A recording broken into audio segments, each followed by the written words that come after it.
Yeah, that was it. And but see, y'all was the forefathers, so see, like me, coming up, I used to look up to y'all, seeing how y'all carried yourself. Yeah. You know what I mean? So niggas just stay down, you know. Yeah, you just gotta be down. Kev Mac video, you know, this is for sure. Kev Mac video, open your soul, represent your ghetto, baby. How did they dress? I mean, he used to dress with his Levi's on with the little cuff, the leather coats, you know, like a straight gangster, the trench coats, you know what I mean? With the biscuits on, you know what I mean, back then. Yeah. You know what I'm saying? You know. You know what's cool? And overalls and shit with the half the top part hanging down, you know what I'm saying? Yeah. You know, with the shirts off and shit. You know what I mean? Yeah. We used to trip off though. See, you know, but like where, you know, my crew, Jordan, we used to combo play. Cause, you know, we was right by the carpet cart, you know, so we seen all the pimps and hustlers, and then Anthony Hatch, them father, them all them Bucky, them father, they used to wear Taylors. So you might catch them Taylors and shoes one day, and then we might be in Levi's one day, or them half DCs, the half overalls. Oh, Anthony's dad, he get some cool parties with that gold-ass Cadillac. Yeah. He parked that Cadillac out there. Yeah, we'd be like, man, Anthony Hatch's dad had a clean car, man. But you know, that's how it was. And so crack, it took the coolness away. It left a void. Nobody wanted to lift weights no more. Nobody wanted to get sharp. A certain group that was affected by it. But a lot of people affected one way or the other. One way or the other. About it. Yeah. You know what I'm saying? To both extremes. Yeah, exactly. Whether you lost a family member or two to it.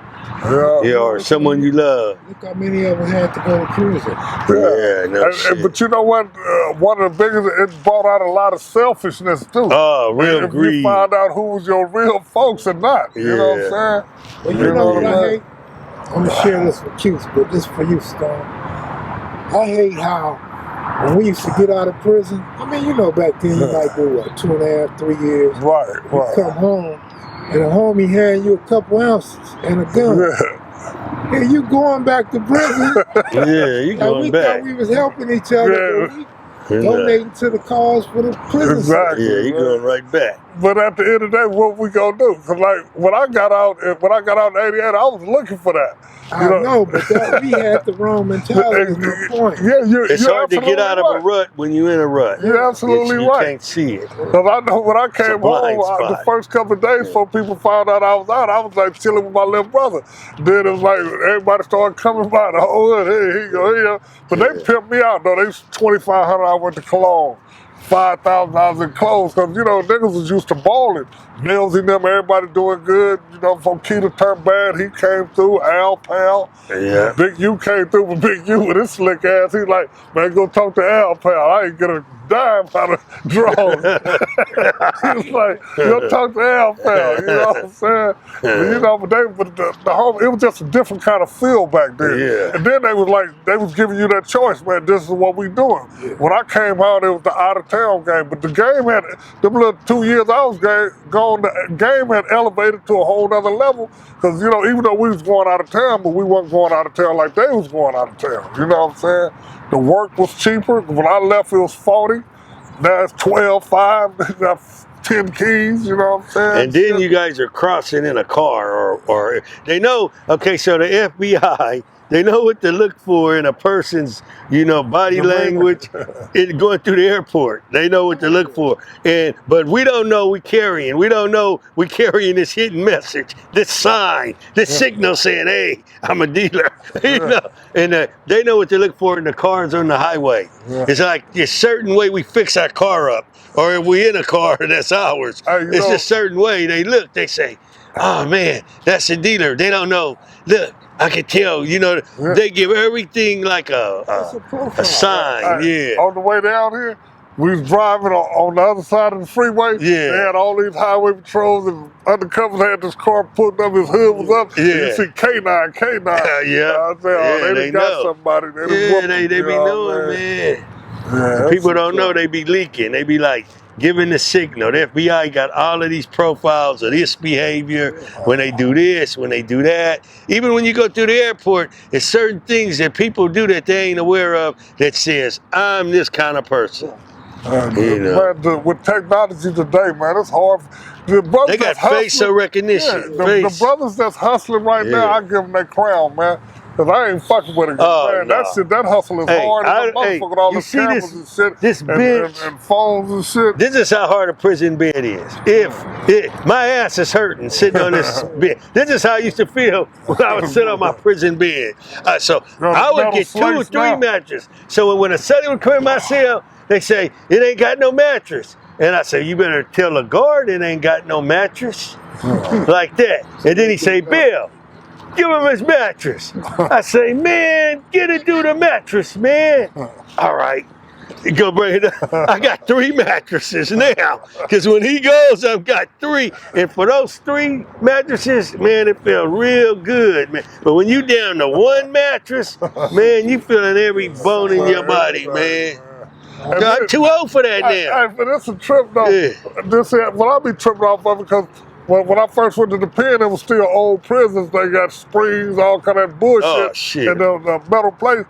But then the coldest thing to me when they started designing prisons is when you couldn't look out the window and see nothing more but another gray wall. Yeah, another wall. That's talking about psychological warfare. They angled you. Know what I'm saying? And then you got to talk through the vents now. You can't talk through the cell. Ain't no cells, it's doors. Man, when they took the weights and all of that stuff, I don't see why those youngsters are lining up to go to prison. Over. Look. You see any jury on me? Have I ever wore jury? No. I never wore jury in my life. I don't like it. Even when I would do licks and there would be jury, I wouldn't care about no jury. I'm looking for something else. Right. My mind was on something else, not no damn jury. So when we was burglarizing, our folks with guns and jewelry. We used to call Mark Bowden them. Whatever happened to Bowden? Big ass talk. Oh, that's bad news. I hadn't heard that name in so long, Mark. When we was young, right? See, when we like 13, 12, 13, we just take TVs and all that shit. We take the jewelry and the guns and the money. We tell them we just broke it out. Then they go get the TVs and all the big shit. You know, that's how we was coming up like that. You know what I mean? Well, one thing about the neighborhood, everybody was hustlers. Yeah. Everybody had a hustle. Yeah. You know, that's what I could say. Everybody had a car. Everybody hustled. You know, it was about hustling. It was about holding your own too. Yeah. And it was about banding together when it was time to. Give me out your Cutes. Well, you know, for the youngsters out there, you know, that's still trying to figure this thing out, we just had a summer that passed. And a lot of you guys, you know, is probably in Juvenile Hall, you know, going through your case. Some of you going to be lucky enough to go to YA. Some of you going to get bound over to, you know, the Adult Act. And that means once your time is done in YA, they're going to parlay that sentence over to the Adult Authority because of the crimes that you committed, you know, and how much time you got to spend in there. And now you done lost all your youth, you know, because you wanted to be hard, you wanted to do these things, you know, that me and my homie once did, you know, and we here, we lucky. You know, we could talk about it, we could reminisce about it, we could give insight on it, but you guys don't want to listen. You know, I'm sure you know right from wrong, but it's just something in you that wants to choose wrong over right, and you're going to suffer the consequences, but you bring your family with you. You know, your mom, your little brothers, your sisters, now they without you. They miss you, they need you. And now your little brother, he's gonna grow up under someone else's influence. And it might not be a good influence. But the best thing you could do while you in there is to crack open a book, man, and learn something. You know, something more than what you got now. You know, maybe you'll leave out of there a better man than what you were. And that's my advice to you. That's cool.